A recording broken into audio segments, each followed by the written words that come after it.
Call this meeting to order 1 minute early. It's 9:59. So welcome, everybody. Let's get started with the Pledge of Allegiance.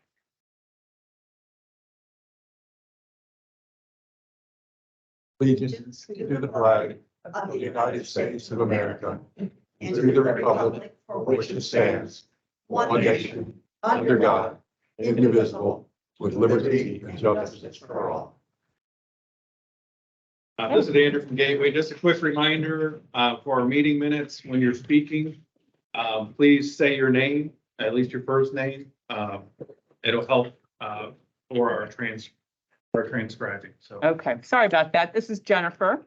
And I'd like to go around the room and do a roll call. There's a sheet going around. If you are on the sheet with the names, please check. If you're not, please put your name on the second sheet. Okay, this is Jennifer Nisanoff. Jennifer Lewis with KW. Tim Britton, Managing Director of Wiser Security. Megan Lockery, Operations Manager, Wiser Security. Richard Kowski, new member. Ed Crawford. Bob Geppert, GSCDD.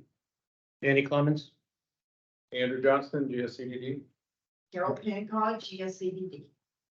Randy Bottleson, PPAC.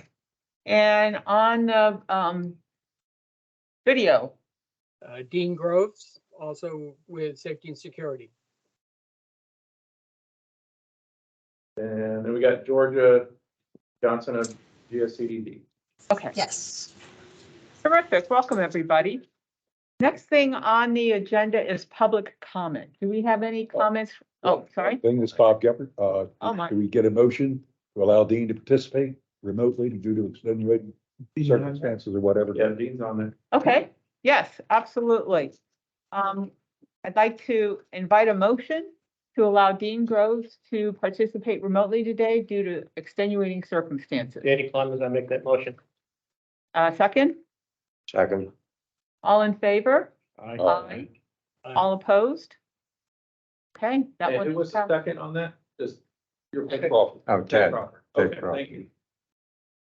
Okay, anything else before we move on to public comment? All right, any comments from the public? Hearing none, we'll move on to our agenda. Just before we start moving through this, just want to make sure people realize that this is an unusual sort of meeting. We had a meeting a couple weeks ago, but we did not have a quorum, so we couldn't make decisions.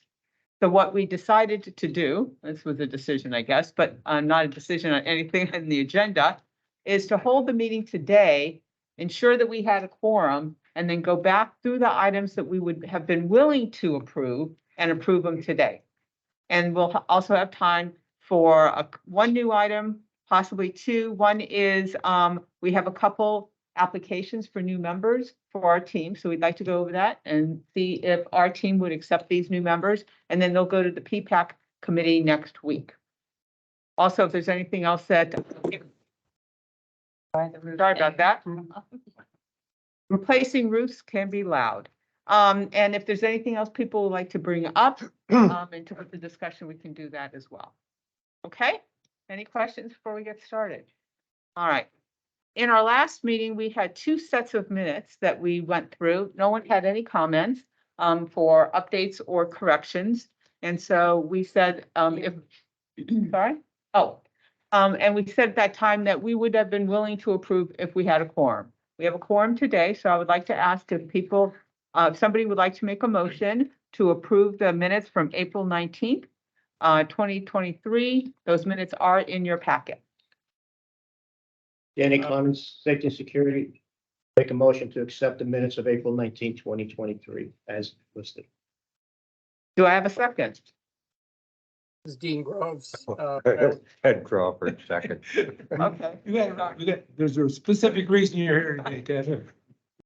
Bob worked hard to make sure. Bob worked very hard to get you here, so thank you, both of you, for your work there. Okay, we have a motion and a second. All in favor, say aye. Aye. All opposed? Okay, those minutes are approved. The second set of minutes that we have are from the April 24th Safety and Security Sub-Team meeting. The minutes are in your package. Do I have a motion to approve those minutes? Why don't we mix it up? So moved, Ted Crawford. Do we have a second? Second, Danny Clemens. Okay, thank you. All in favor, say aye. Aye. All opposed? Okay, those minutes are approved, and I'll sign that in a moment. All right, next thing on our agenda is the financial report, and as we discussed last meeting, these are not going to get started until October when the new budget is instated. So it just stays on the agenda because it's a standard agenda. It's just your other. Oh, thank you. I'm gonna take one of those. Sure. Okay. The next item is the Pelican Preserve Safety and Security Subcommittee new member selection recommendation. We have 2 people who have applied to be on our committee. Yeah, very good news. One of whom is here today. And hopefully I pronounced your name correctly, Edward Chodkowski? All right. And the second person is Larry Dixon. I hope everybody's had an opportunity to take a look at these applications. We'll go one at a time. Let's start with Ed since he's here. Does anyone have any questions or comments about this application? Can you shorten your name? Ed. Here we go. 2 letters. Yeah. Hi, Yep. this is Dean Groves. I do have a question just on background. If you could just tell us something about yourself. I know you're a resident and I believe full-time at Pelican Preserve. Just kind of curious of what your interests are besides pickleball and tennis, et cetera. But, you know, other experiences that are relevant that could help. Well, let me start with just a little, why I'm here. One is that I came to Pelican for the first time in November of 2020 and fell in love with the place and so much so that my wife and I are now full-time residents. And I have a history of being involved in communities that I live in. And so I was looking for a way to contribute to the community, give back a little bit. And Bob asked me if I wanted to be part of this committee, and I said, well, certainly, that's something that I feel I can contribute to. I hope I can. If not, at least I'll be another body to make it for them, But as far as past things that I've done community-wise, I've been involved in a lot of fundraising events. In fact, my wife is still involved back in our hometown, our ex-hometown in Michigan, with underprivileged youth and an organization called La Casa, which is about spousal abuse and other things. But anyway, I'm just happy to be here, and I hope I can contribute and add to the community. Ed, could you give us an idea what you did during your working career? I was an engineer for General Motors. 39 years and 8 months. Was it a real big train or? And also, I have, I coached, as part of what I did, I coached high school athletics for over 20 years, football, basketball, softball. So I like working with kids.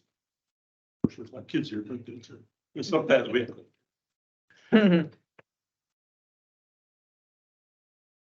Anything else? Okay. We need a motion and a formal vote for this? To accept the members? Yes. Okay, all right. To make a recommendation to PPAC. Yes, yep, okay, very good. All right, would somebody like to make a motion to recommend to PPAC that we accept Ed as part of our committee? This is Danny Clemens. I make a motion to accept Ed Slohan's to, the committee, safety Yeah, and security, yeah, sore hands. Chakowski, to the safety and security committee to be brought before PPAC. Okay, do I hear a second? I'll second the motion. This is Dean. Right. Burrow. All right, second from Dean. Dean, terrific. Dean. Okay, all in favor, say aye. Aye. All opposed, or any opposed, I should say, sorry. All right, that passes. We will recommend to PPAC that Ed, joins our committee. Alright. Yes, the next person is Larry Dixon. You should also have Larry's information, within your packet. Larry's not here today, but if anybody has any questions or comments, feel free to bring them up. Well, he was expecting to be here. I don't know Yeah. what happened. I couldn't get his He wife. got lost. His background is that he was a former law enforcement officer in Ohio. And like Ed, he was just somebody that was willing with a little persuasion to contribute back to the community as a pickleball or a softball player. And he's always active at Downtown Tuesday. Or what we call it, Crazy Tuesday. Tipsy. Yeah. Tipsy. Tipsy Tuesday, Township Tuesday. Yeah, he was also with them. When you spoke with him, I'm sorry, this is Randy. When you spoke with him, did you give him an understanding of what Wiser and the security issue is all about? Yeah, as a matter of fact, I sent both of the candidates the roles and responsibilities that were put out by the district for what would occur. And I've got copies of the budget distributed today to everybody, but yeah, the most general sense. So he understands that it's not a Pelican Preserve police force. That is correct. Any other questions or comments? And this is Dean again. And is Larry also a year-round resident? Yes, he is, Yes, he is. and he's a big poker player. But only within Pelican. I noticed I that. like that addition. But he said that, I didn't even read it. Yeah, Pelican Preserve only. I'll make a motion that Larry Dixon be recommended to the PPAC board for membership on the Safety and Security Subcommittee. Danny Clements, seconds. Okay, all in favor, say aye. Aye. All opposed? Okay, that passes as well. So we will also recommend Larry for joining our team. Welcome. Jennifer, Yes, sir. this is Dean again. Joe, as just a point of information, assuming that the PPAC board does vote to add these two gentlemen. So we'll have a subcommittee of 6 people at that point, and a quorum is 4 present in person. Okay, thank you. Good clarification. It needs to be more than half, so more Yeah. than half membership. Okay, terrific. And just more people to help out with some of our projects, because we have some Oh, good projects absolutely. Yep. on the slate this year as well as next year. Yep. All right, next thing is work group updates. We don't really have a work group per se, but does anyone have any updates they'd like to make about any of the projects for which they're responsible for? Or Jen, do you have any updates you'd like to provide from a KW perspective? So we have, this is Jen with KW. We have, the Moderita pavers, project that the pavers that we were supposed to get are no longer in stock. So I've talked to Rock Solid. They've got some ones that are very close to the original, ones that were chosen. So that's gonna have to go in front of PPAC for approval again next week. We do have the sidewalk, repairs that are gonna be on Cypress Grove in front of Moderita. Andrew and I were working with not Rock Solid, with Gator Construction. That bid came in very reasonable. I think it was 2,500. It was a no-brainer to have them get that done. So Shane should be out. He hasn't responded yet. Friday, Yeah, Oh, okay. Tomorrow, between 8 and 9 a.m. they're gonna get started. Okay, so I'm still trying to go through like 50 emails because I had to leave an hour early yesterday. So anyway, So the other problem that we're having is on tree line, the street lights on tree line. So we had an original, proposal that was approved, gosh, last fall to bore 250 feet to try to get the lights on tree line working again. At first, we thought it was just the ones at the entrance. But as, the electrician was going down the road, they found multiple faults. The power coming in is so old, he's thinking that obviously it's faulted out in at least 4 or 5 other areas out there. So, and then we had a situation where, a realtor sign behind Winn-Dixie, did not call, no cuts or whatever it's called here, to mark out the area, and they went in and pounded 4x4s in the ground and busted through the electrical lines there, which then took out all of C5 residences, streetlights. So I've asked them for another proposal because we've already gone through to the extent of the first proposal and paid all of that, and the work was done. But as they keep going down tree line, they just keep finding one fault after another fault, whether it's to old wiring or lightning strikes or whatever. So I've asked for another proposal for that. We're still waiting on the street light for, the wrong pole was, sent in for the intersection of Cypress Grove and Pelican. That was, apparently a decision that Castle just kind of up and approved, without, going back to P-PAC for that light pole that was originally, requested. Jennifer with West Coast came out, she gave several options, and P-PAC, decided to vote on sticking to the original plan. And, that pole, I think she said was about 16 weeks for delivery on that. The gatehouse generator, we are very close to getting that secondary gas line hooked up. Thanks to Bob, I couldn't find a gas plumber to save my life, but, Oscar's All Gas, has put the permit in with the county. And, Andrew and I didn't really love the cost on the proposal. It was around $2,200 for him to hook up the gas. So, I'm trying to get some vendor information from him right now because I can't give him payment until I get everything in his vendor packet. So a little bit of struggle there, but I think that's all the projects going on right now. We do have a street light in Palazzo, that went down from Ian. West Coast has ordered that.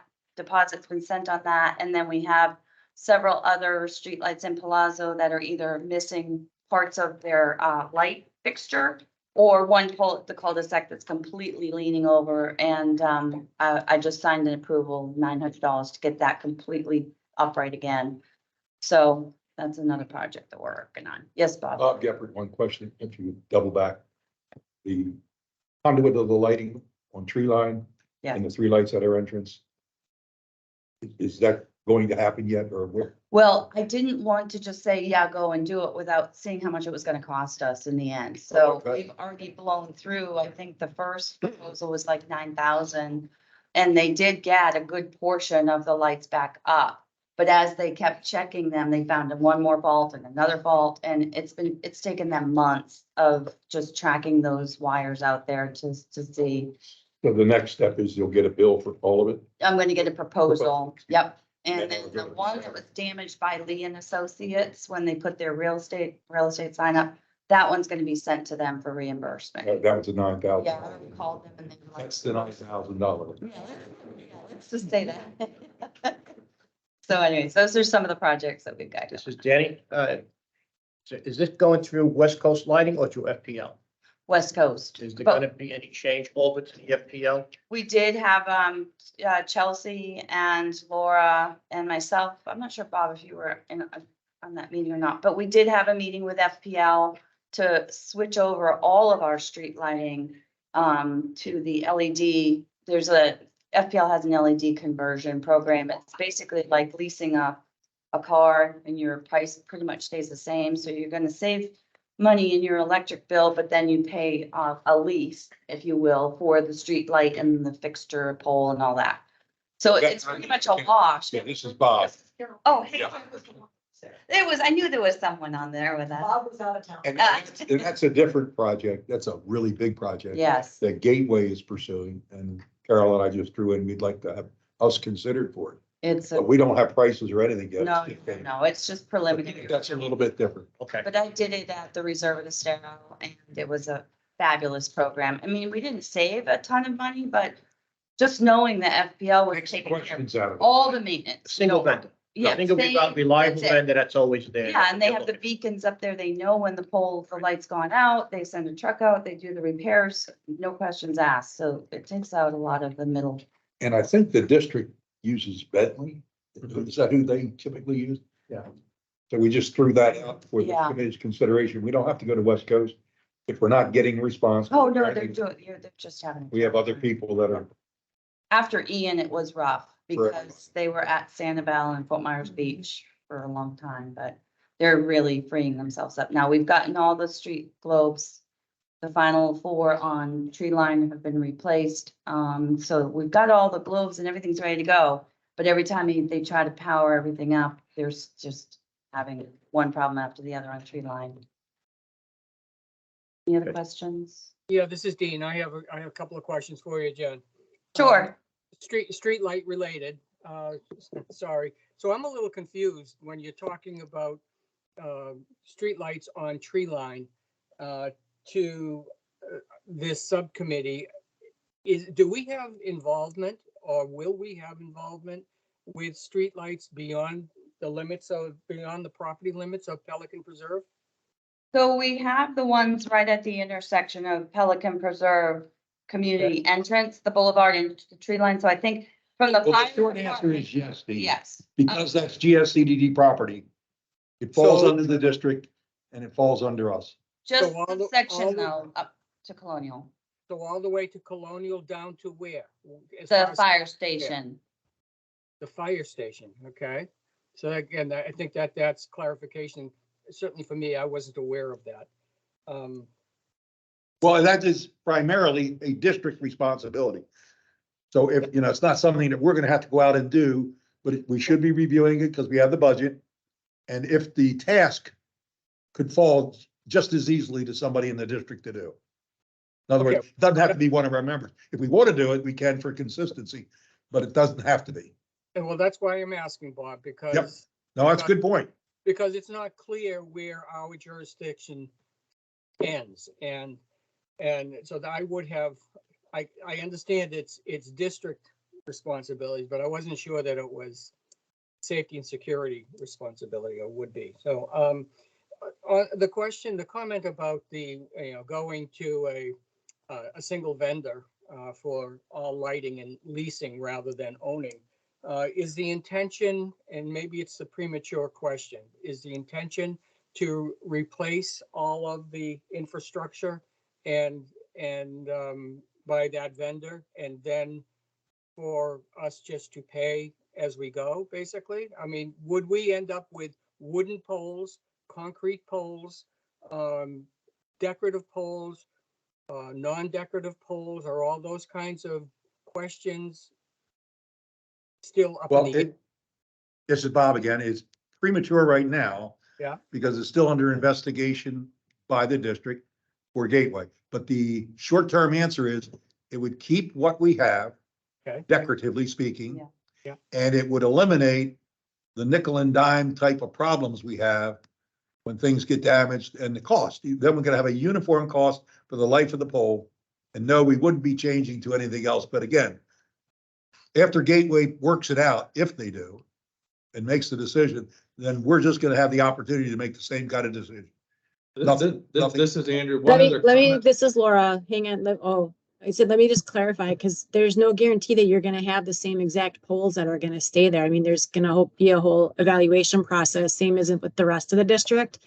They Yep. have to evaluate the quality of the wiring, they have to evaluate the fixtures themselves, but I mean, it's not our intention to have plain boring concrete poles. They have quite a variety of options to choose from now versus in the past. So obviously, wherever we can keep things the same, we're gonna keep things the same to keep the cost down. But right now, it's our intention that the district is gonna do theirs first. We've also asked them to consider the Pelican stuff since we're doing the district. might as well do things in Pelican too, since those are also all our assets, but there's no guarantee that nothing is gonna change. Yeah. I just wanna make that clear. Well, I wanted to understand that it wasn't intended to be a wholesale changeover from what we have to something like concrete. No, or no, no, the- no.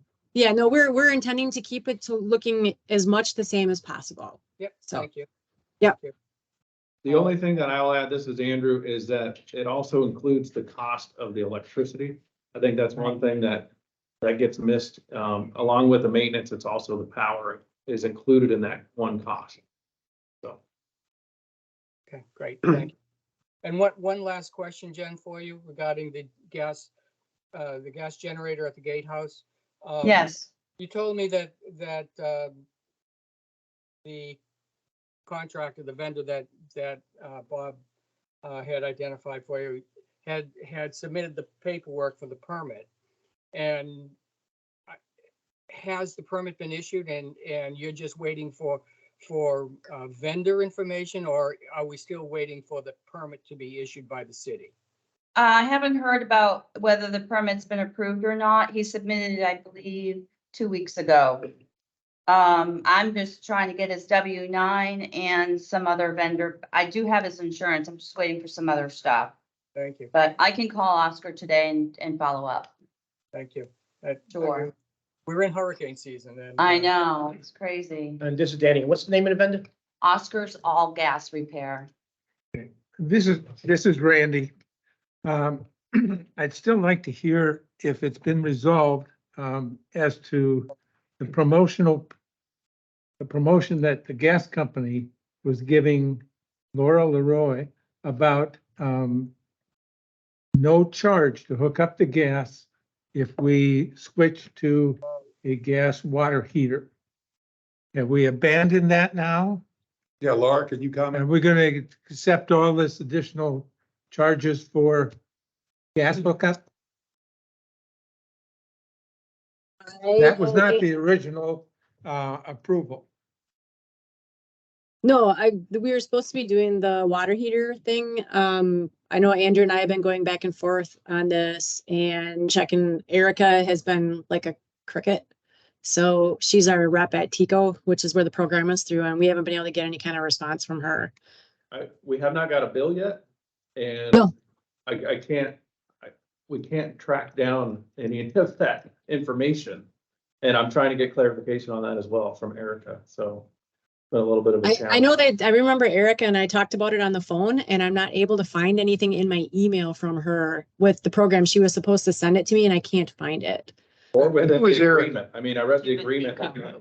Tico. So, But we haven't gotten a bill for anything yet. TICO has not billed us anything yet.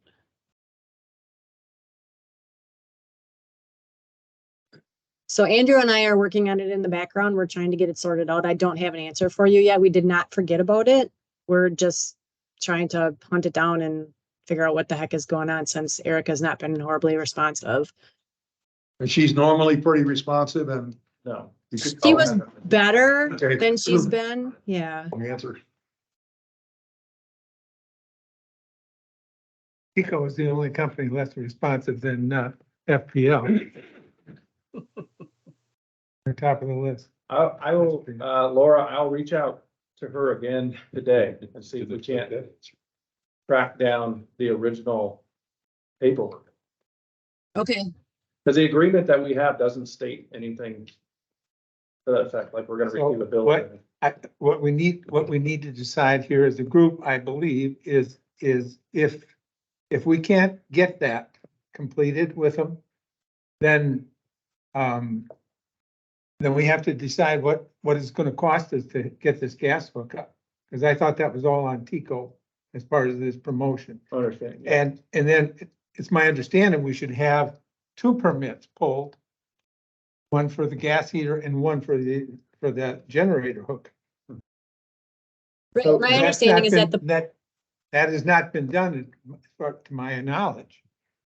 my understanding is that the plumber pulled the permit to hook up the generator. Yeah. Because that's all we have at this point. We need to get the. So the hot water heater has not been installed yet? No, Okay. Okay, so To that Randy's point. we would cost us what, $9,000 to hook up gas to the generator? No, well, no, I mean, what we have to look at is how much is it gonna cost? Cause your hot water tank is actually up in an attic. So we have to look at how much is it gonna cost for a secondary gas plumber to run a line from the main meter all the way up the back of the gatehouse and up into an attic is gonna be a substantial amount of money. Does it make sense to do that? For a bathroom sink is really all we're looking to have hot water for and put a tankless hot water heater in from Tico? Or do we look at what the cost is gonna be to put the main gas line in? I don't know. It's gonna be expensive also. I understand who is charging us for gas hookup and what is that going to be? Yeah. And can we walk away from the heater Mhm. and forget Right. and get out? Yeah. Give us the deal, Tico. Well, We don't need the heater then. That's right. the problem that we have is we get approval on these things, we get proposals, and then nobody ever executes.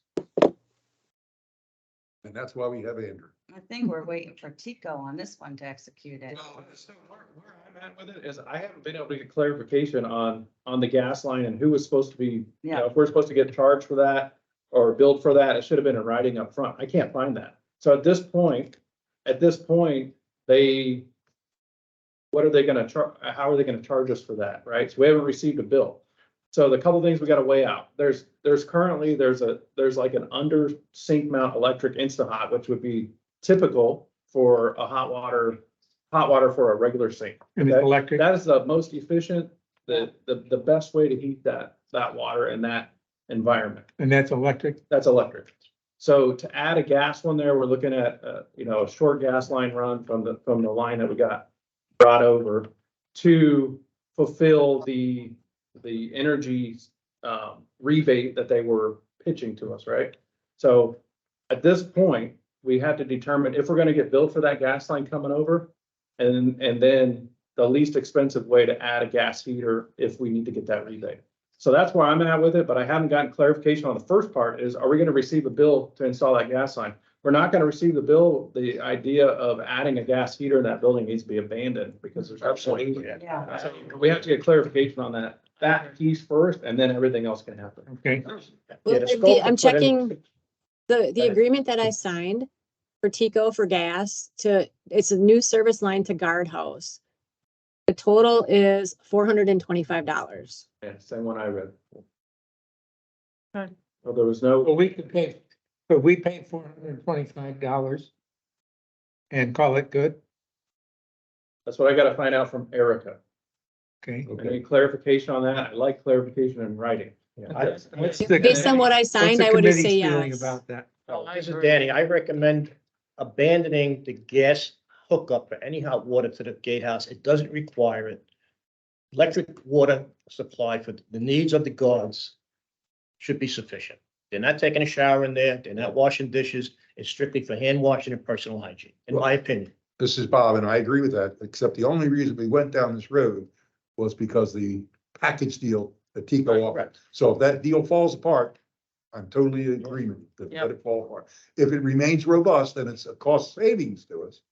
Like if they run the line for free, just to give us that. Yeah, if they're gonna give us a bill for, say, $9,000 to run that gas line, then it makes more sense to add the gas water heater, and we have The electric water. a substantial saving. Because we did not need a hot water heater No. and again, we just took it No. because it was a good deal. Well, and here's the other question.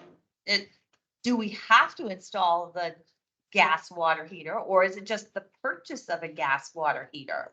Like, we need to look at the Oh, fine print. interesting. I would say typically, you're Purchasing gonna have one. to have a closed out permit. And they're gonna wanna see some Okay, skin and skin. because if you just purchase it, then you put it sound over like a a lawyer. gateway somewhere. Hey, I'm learning. Try it. Okay, so we need some more information. Yeah. I think we have a consensus. And Laura and I both have talked about this extensively, so Yeah. we just need to have some clarification from Tico. And maybe we need to go a different route other than Erica. Yes, So, But again, this is Dean, but the overall objective here is to get the emergency generator functioning, yes, right? And we ought to just absolutely. forget about the rest of it. If that's what you can do, hook it up electric, water. heat, Yeah, and we're that. talking in circles now. Oh, yes. Yeah, So, we're talking in circles. It's just get the generator working. yeah, Right. This is Danny, I agree. I think we should just go forward with Right. the emergency generator. It was purchased for, supplied and hooked up. okay, this is Jennifer. I'm calling timeout. I think, we're all in violent agreement here. Let's find out what Andrew and Laura can, determine with Erica or someone else in Erica's organization and move forward. Okay. Anything else? Yes, this is Danny. As far as the guard shack. And Bob, I'm glad you're back. Any update on clear panel, hurricane panels for the front window of the guard shack? We discussed that about 2 meetings ago. Remember? We talked about the possibility of putting the clear hurricane panels in the front window.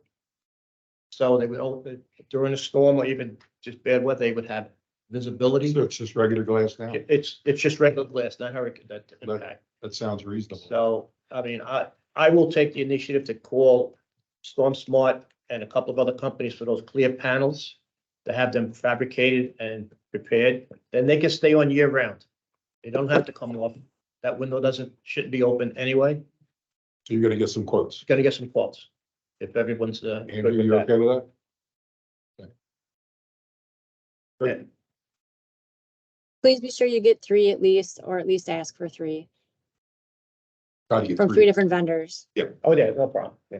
Now. Thank what you. you're getting- Oh, that's like it's, I don't know if it's plexiglass, but it looks like plexiglass to me, covering. It's not like a real shutter. No, it's not a shutter. They're sliding panels. They just slide in Oh, like the sliding panels. hurricane Okay. panels, but I they're know what you clear. mean. Yeah. Okay. Thank you. And another question, an issue came up when I was reviewing the law enforcement agreement. That's an MOU that does not indicate any pricing, Dean. Right. That's just an agreement to provide a service.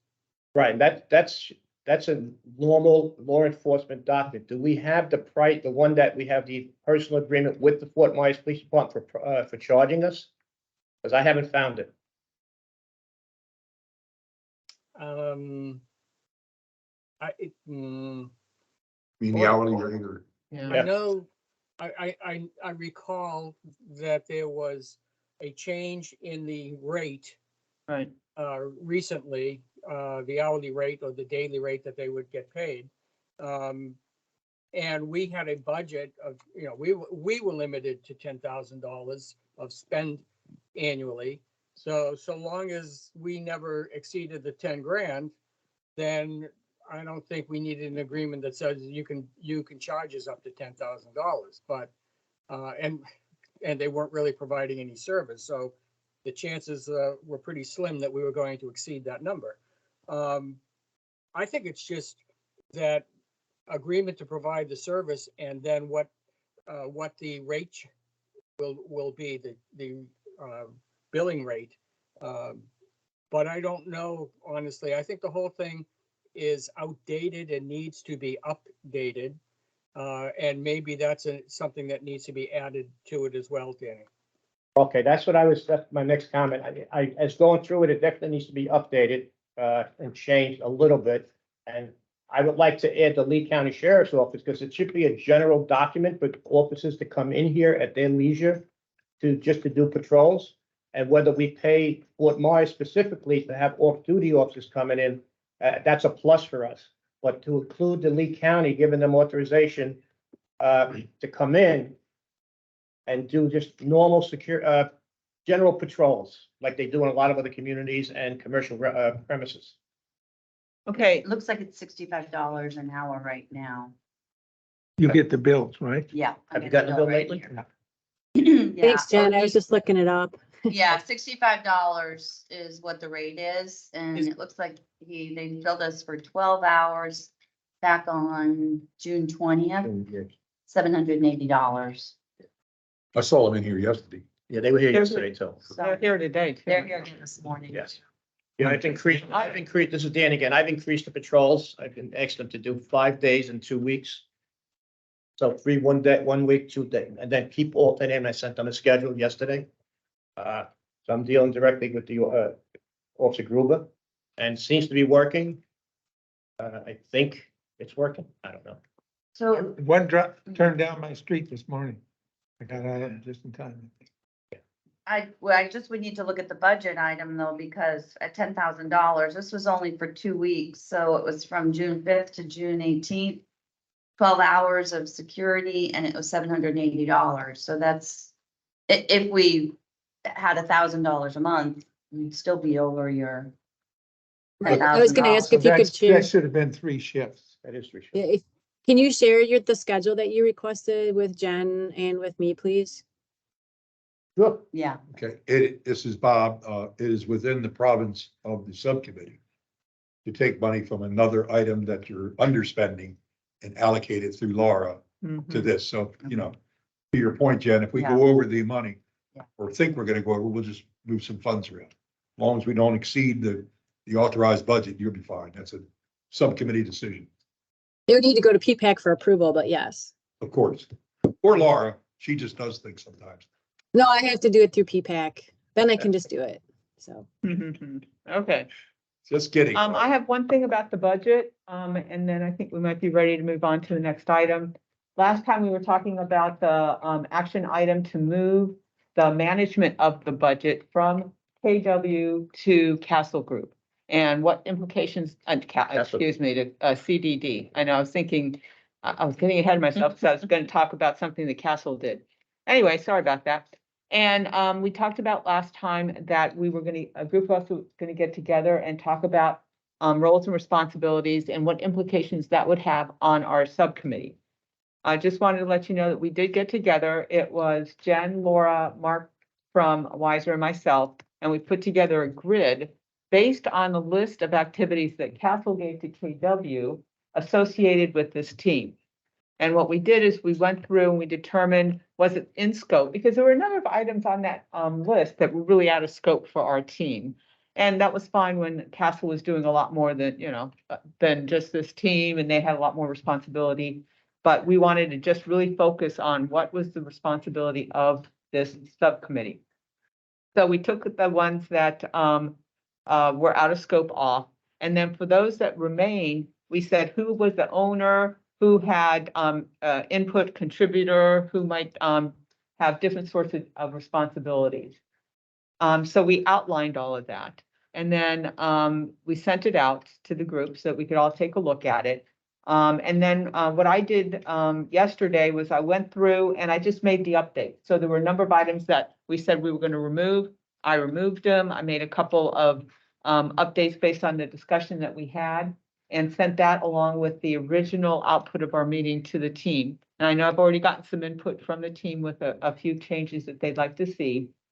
What I'd like to do is to get to the point where we can share that document with the entire subcommittee at our next meeting. So that we can go through and then the subcommittee has an opportunity to review it, ask any questions, concerns. We already have a couple of action items that I think from today's discussion that would apply to that particular grid.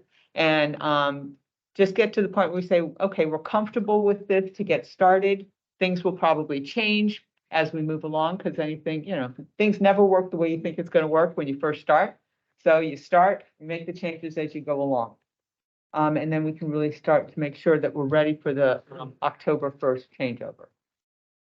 So I wanted to let everybody know that that was going on and see if you had any questions or comments on that. This is Bob to that end. I just made copies for all the members Oh, thank to you. just see what is in the budget. So it doesn't mean that's. And you've got it and then everyone's got it. Randy, I think you've seen it. And that's just the broad categories that's within the scope of GSCDD. Hopefully, most of it will be within the scope of this committee. But anything that you decide that is not appropriate or you shouldn't be following will divert to GSCDD staff to follow those items up if we get to that point. Okay, thank you. And Jennifer, I have one more to update on. This is Yes. Dean. So again, this is Dean Groves. One last item. I did reach out to Florida Transportation Engineering right after our last meeting to ask them to set up a time frame for Andrew and I to speak with them about the reestablishment of bicycle lanes on Tree Line, on Cypress Grove Drive, and on Prado Boulevard.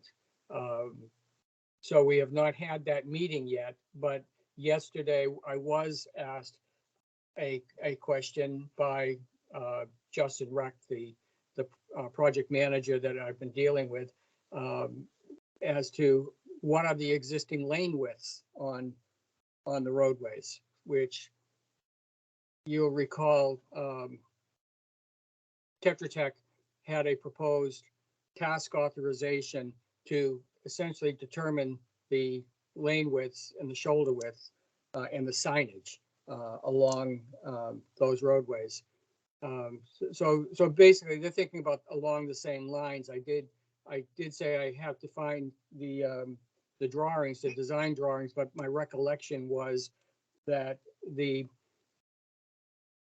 pavement was 30 feet wide from gutter to gutter, that there were two 12-foot travel lanes. There was a 2-foot wide inside shoulder that's on the median side, and a 4-foot outside shoulder. That's where the bicycle lane used to be. So that adds up to 30 feet.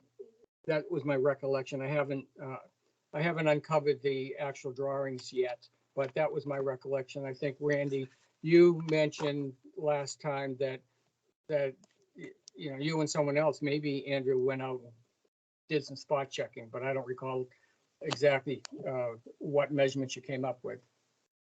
Yeah, this is Randy. And Andrew and I actually did some measurements as we were looking at a sidewalk.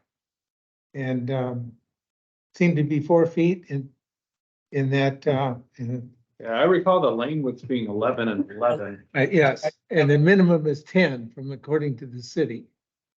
Yeah. And I'm not sure about about their bike lane or if And I that don't varies. recall the interior measurement, but I can do a spot check on my way out today, just so you have it. Okay, well, again, that they were asking the same question essentially, and I said, you really are going to need to do a spot check to Yeah. Florida Transportation. So, you know, 10-foot, city may allow 10-foot lanes, but I don't think that they would allow them on a roadways that is functional as the boulevards are. But 11s probably are acceptable. 12s are typically what you'd see on a highway. So 10-foot lanes with you know, moving trucks and whatnot is kind of tight. But anyway, they're asking the same questions. Thank you. Okay. All right, yes, sir. Ted Crawford, I haven't been in the meeting since February, but I was able to finally get the e-bike missive published. I worked with Angela in KW. She chose to put it in the newsletter, which isn't how we had done it before, but I think that's fine. So the avenue's open now if we want to publish, if you want me to work on anything else that you want to get the word out to the community, I can certainly do that. Yeah, I think so. Maybe the newsletter, more people might read those in the emails anyway. No harm in doing both. Yeah. Yeah, well, she chose the newsletter. I think that's fine. Yeah, it looked good. Thank you. All right. And the next thing that we have to talk about is the Wiser post orders. In our last meeting, we talked about how one of the biggest changes we were going to make to the post orders was to completely rewrite the access control information, because it existed in the current post orders, but it was very duplicative, some of it contradictory. It didn't flow logically. So we rewrote them. And in the last meeting, we all approved, well, we said we would vote to approve the rewrite when we had a quorum, and then incorporate that into all the other changes.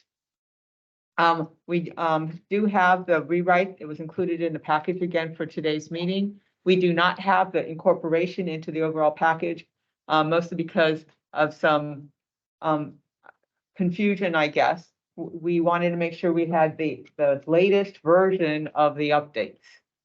And it looked good, except for the fact that there were a couple of places in there. Remember where at the beginning of the document and at the end of the document, there was some very wiser specific internal type information, like at the beginning, the dress code, et cetera. At the end, they had a post test. And we said we didn't really think it was appropriate to put those in the post orders per se. Those still existed. So I'm just going to take them out and incorporate it and send it the whole document out without the revisions so that everyone can take a look at it one last time. But I would like to see if we can get a vote to approve all of that, pending, that I do the right thing in removing all the wiser specific internal information from the document. This is Danny. I would recommend putting a hold on that. I have not seen the document. I didn't find it in the packet. My mistake. And I don't know if anybody else has read it. So I would like to table this to the next meeting. I need to really review that document verbatim to see what's, and you're talking about exceptions or something that was supposed to be taken out, wasn't. If we requested it to be taken out or excluded from the post order section, it should be out. There should be no wearing around. Well, maybe we'll leave it in, maybe we'll leave it out. I don't think there was any, maybe we were gonna leave it in and leave it out. It was, we couldn't find the version of the document where it did not exist. Okay, so we need to So- find that version and get one final version out, I would request. I Okay, could be well- overridden by the committee and I'm fine with As I that. mentioned, we could not find that version. So I said what I would do is with the notes that I had taken at the previous meeting, I would remove it. So I understand what you're saying. I personally am okay with that, but I just want to make sure it was really clear that we can't find that version. Okay, Okay, this is Randy. And Jennifer, I think we started with, with a document that was redlined, Yes, a year ago by Castle Group. And at that time, we took a look at it and we went through a lot of, but that was the document that we started with. yes, I wasn't here at But- that time, so I Yeah. don't know that document. So there was right. And we the had, only one that I know of. okay, but we had a workshop, and in the workshop, we made a lot of revisions. Okay, And then after the workshop, people were able to send in some more changes. Those changes are incorporated. But the one thing that did not seem to get incorporated, or we cannot find the version, because I thought I saw it at one time, but we can't find it. People in Georgia and company have looked for it, they can't find it, is taking out all the information at the beginning and the end that was wider specific that we said we wanted to remove. okay. So this is starting with that original red line document from a year. And the workshop and all the subsequent work that we did to it, yes. This is Danny. If I remember correctly, we were waiting for the corrected version from the CDD. Because the last version we had did not have the changes incorporated. The one that we had on the, about probably 3 months ago. Yeah, you're And right. we did get the corrected version. It was in the packet of a few meetings ago. I don't Yeah, remember about how 3 many. meetings ago, I remember that, yeah. But Mhm. I know we talked about there were some changes that were made that we had not seen. They didn't incorporate this, so there was something missing there during that meeting, and we were waiting for the follow-up, and I believe last week you said you would have that document out. And again, I didn't look at it, and I apologize for that, so. Okay, obviously, I'm not being clear, so let me start at the beginning. We had a document that was the post orders that Castle and a few of us worked on. Gosh, it was probably a little over a year ago, Yeah. but it was published about a year ago. Yeah. Then we all had an opportunity to provide some input. We had a workshop. I don't know, 2 hours, 2.5 hours, where we did even more. We had a scribe. I think Laura did a lot of that scribing, in fact, during the meeting. After that, many of us provided additional input and put it into the document. In a meeting subsequent to that, we went through it, made a couple minor changes, and also said, hey, one thing we want to do is all the information about the access control. Like I said earlier in this meeting, very duplicative, some of it contradictory, very complicated, it just didn't flow well. So we rewrote it. We've seen that rewrite a number of times in this form. It's gone out to the team a number of times. We went over it for the final time last meeting. I did say that we were going to incorporate that into the final version with all the other changes, but we weren't able to find that document in electronic format. I had some of it in print, but not in electronic format. don't know what happened. Things happen sometimes. So that's where we are. I told, folks at CDD, and I'm telling you guys now that I'm more than willing to take my notes and apply them to the version that we have and incorporate the information about access control so that we have one final, hopefully, document that incorporates all the changes that this team made. For Danny's suggestion, maybe we should take a look at that whole document one last time, make sure not for a major rewrite or anything. This is what I'm adding, not what you said, Danny, so I'll acknowledge that. But just to make sure that we got basically everything in there that we said we were going to do, any small tweaks that we might make, and then vote on whether we are accepting that document to be forwarded on to the district Done. and to WISE. Jennifer, Yeah, my computer today, I'm searching while you're talking, and despite Yep. the fact that I searched it 3 times prior, I found a version 4. So can I you will forward share that on that to with me and you. I'll take a look to see if. It was how it was different updated in February, on February 10th. Okay, I don't have my computer with me, so I don't know what the version was that I It was was the one sent. that's attached to the agenda, and I have a 4. So Okay, I will version send 4. that. I'll send that out to everybody. Okay, thank you. I searched all of my drives multiple times, and for some reason today it decided to show up. So I'll get that Okay, out. terrific. Yeah, I found Well- one from February 21st, 2023. Is that what you're referring to? That's this one. My version says that it was updated on the 10th, and you probably would have had your meeting on the 21st, so that would make sense. Okay. All right. Mine says version Seems a 4. little early for that other one, but I don't know. I get lost in the dates of our meetings sometimes. So, all right. Well, yeah, Yeah. forward it on. I'll see if it's the same one I already have. And I'd be happy to make whatever changes are required. All right, I'll Okay, shoot it then off to you right now. Yeah, Thank you. Jennifer, this is Dean. And then I'll send it out to the team and Well, send I'm it good send with it to Georgia, because you can't send it to the team. So unless you blind copy everybody. Okay, So send it to me or send it to Georgia. I know I'm sorry, but that way we can send it out for you. yes, yes, I'm sorry, I should have said that. I do realize that that's the procedure, so my apologies. Yeah. Jennifer. This is Okay, Dean. does that help a little bit? Okay, Dean has a comment. yes, Dean. Yeah, just, I agree with the chronology that you presented there. Other than when we started the discussion about post orders review, I'll say most recently, in 2023, was using the Wiser document. It did not say Castle on it, so it was Wiser's post order document, not the Castle document that was reviewed a year or 2 ago. So it was more recently we started with a Wiser document. I also have a comment that I shared with a couple of folks over the weekend regarding the post, and I'll share it with everyone now that we're together. I got a phone call on Saturday, this past Saturday of the long weekend, from Faye Famoso, president of the Pelican Preserve Community Association, regarding who to call, who to contact, how do we get something done? There was some sort of incident on Pelican Preserve Boulevard where I believe was near the intersection with Trieste, and maybe more closer to where the path going into the preserve comes out to the intersection.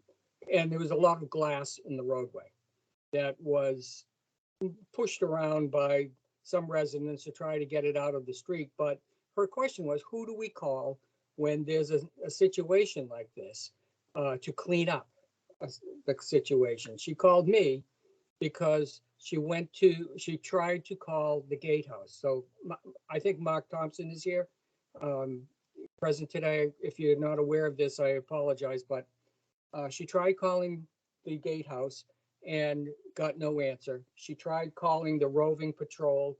That phone seemed to be out of service.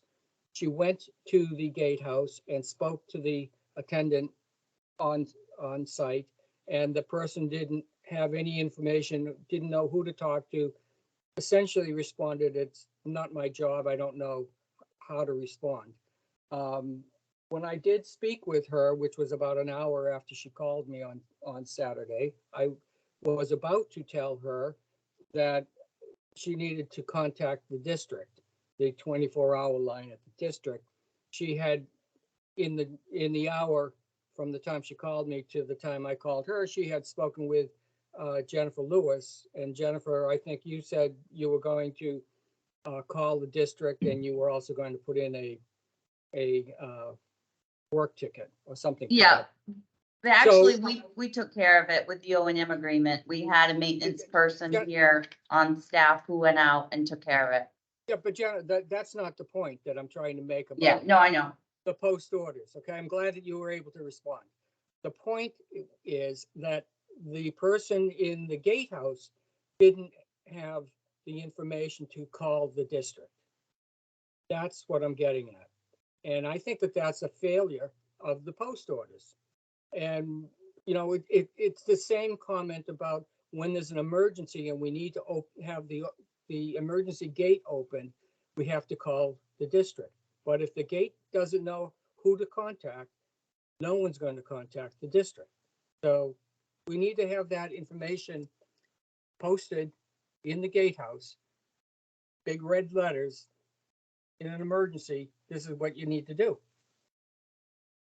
Maybe it wasn't an emergency. Maybe it was, you know, a guy with a broom and a shovel to pick up some glass. I don't know, but it was a failure of the system. That's all. Yeah. They talked to me when I came in for the July 1st event, and we did discuss that we're gonna have to figure out if there is a situation like that. You've got glass all over the road, and we wouldn't necessarily have a maintenance person here on Saturday or Sunday, because I think John's group just works Monday through Friday. Where do we need to go for those type of things? Right. I agree, that is a breakdown, and we need to kind of figure that out. And this is Danny, with the roving patrol, it's almost like having a car broken down in the street. Their responsibility should be, previous career, you get out there and you put cones around the problem. You keep people from doing it. That's the first thing that should be done. I also received phone calls on this. And I was told that 2 or 3 of the residents went out there with brooms to push the stuff away from the roadway to get it off the road. But cones should have been placed. Shoulda, woulda, coulda, but it didn't happen. Failed communication. And there was a second spill over by Prado. I think it was Prado. Or right along Prado, but it was a dirt type filled, garbage type spill. That was also not addressed. These residents finally, I think themselves decided to clean it or push it to the side. So, and I agree with you, Dean. The missing emergency protocols need to be clearly defined. Yeah. And the response by anyone is, I don't know what to do, or the failure of the patrol person not to pick up the phone. That should be a daily test. Actually, at the beginning of every shift, that phone should be checked out. Any voicemail should be clear, documented and clear. Their phone was being switched out. It just so happened it was bad timing. They were getting a brand new cell phone and it hadn't been activated. So that was, Mark did call me on that, but he said it's been. Yeah, Tim Griffin with security out. You know, obvious since inception of Gateway, you know, doing different contract responsibilities. We do not define rules, a lot of measures. Okay. Obviously, the post orders will help, general numbers will help. But we still need to get to define duties on what Gateway owns, what Pelican wants to do, and we can't make that up for you. Y'all got to do that yourself and tell us what you want. Okay. And then we can train to that discipline, train to that needs to be done, and make sure it's conveyed and communicated. It's not a criticism, it's an opportunity. Yeah. We can get this better. You're always gonna Right, and find these are holes. basic rules. This is not something new, whether it's CDD property or Pelican Reserve property. Emergency protocol should be standard across the board. It's, you identify the issue and let the emergency person decide whether or not it's his or her responsibility. So if it's not during the daytime hours or during off hours and weekends, This is the number you call.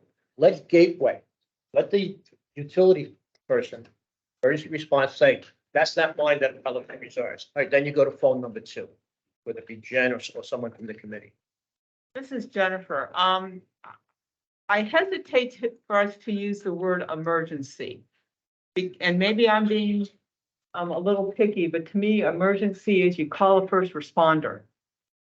You don't call PW, you don't, you call the police department, you call the fire department, you call EMT. To me, that's an emergency. Well, okay. So I think we have to be careful because there are a lot of people in this community who think that if there's something that should be calling the police on, they should call Wiser. And I think we need to stop that Got to educate. thought and behavior. Yeah, got to educate them. Emergency, call 911 if it's an emergency. Well, it's either emergency, emergency or non-emergency. There's 2 Right. ways. Emergency has to be, because this could be an emergency or someone that falls on it, trips on it, slides on it. And So, I mean, there's no other way to categorize a big, apparently it's a large glass building. So that's. Now you got vehicles that have to go around it. I So completely someone has to understand respond to that. that it's just the word emergency, maybe because my background's public safety and 911. So I hesitate to. Well, there's 2 different. Safety. I like what they said about Something. the first order of business. Issue. Yeah. Potential, yeah, Yeah, first order of business, the rover puts out the codes. yeah, Then we'll take the next steps. yeah. But that has to be defined, I think. Yeah, that's missing. That's what Dave, I think that's what Dave was bringing up. I really don't have a watch. That it's not defined on anywhere in the post orders. I think that's what we need to, again, not a criticism against Wiser. No, you got. Here's what I'd like to see y'all do, at least give us all the numbers, one document, okay? So we can post that in the guardhouse, and say, look, here's the contact numbers, call them off if you have to. Until you get the situation. Yeah. Come on in, Larry. Not mistaken, Well, they put that up for I you. believe those numbers, this is Danny again, I believe those numbers are in the post They orders that are. we received. They're clearly defined. Now, they need to be, Problems. Larry, you're on speaker, so don't, I'm being paid. but yeah, well, we Okay. will look into that. That's Yeah, what- look, just give me that, because I know we got.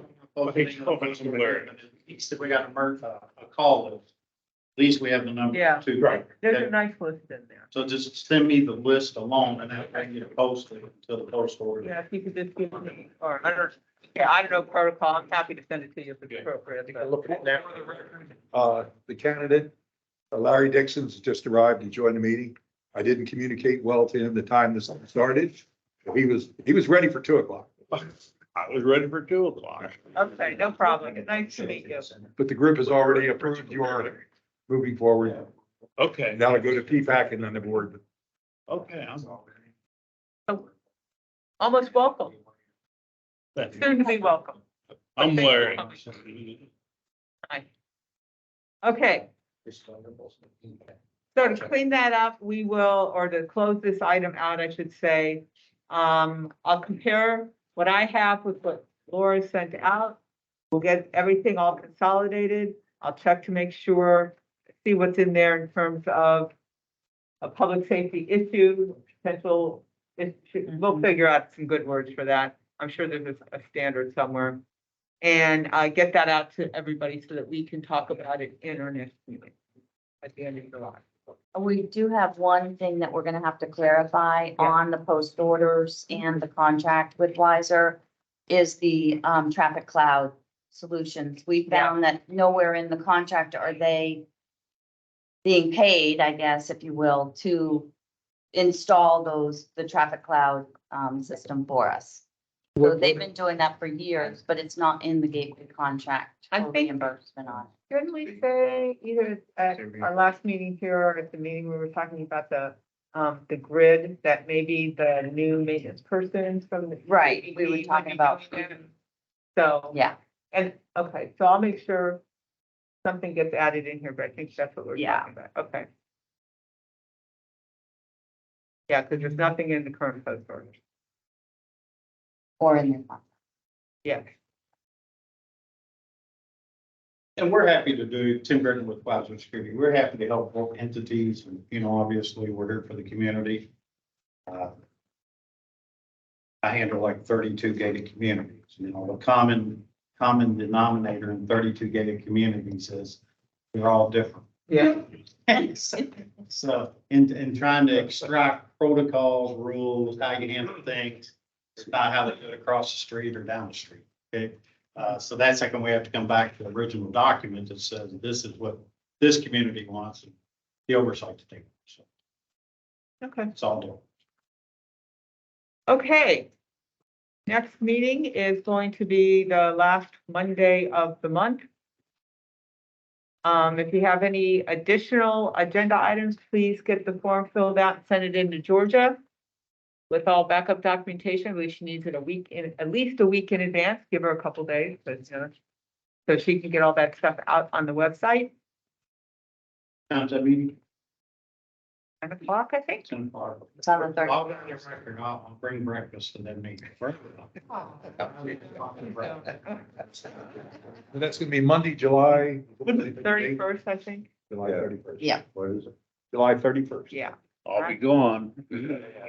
This is Danny Clements. If we can have Larry introduce himself and comment on who he is and what he is and what he understands. I'm Larry Dixon. I live here at Pelican Preserve. I was a police officer for 40 years. And I thought I would be able to add a little bit to whatever's going on here. But I expect to learn from you guys. So I signed up because of Bob. And he's all to blame. So if you don't like me, he's to blame too. I'll be happy to fire. Thank you, Larry. Thank you, Larry. Welcome. Thank you. Okay. You have a motion to adjourn. This is Danny Clements. I make a motion to adjourn today's meeting at 11:12. Ted Crawford, second. All in favor, say aye. Aye. Aye. All opposed? Okay, we are officially adjourned at 11:11. Thank you all very much. Thank you.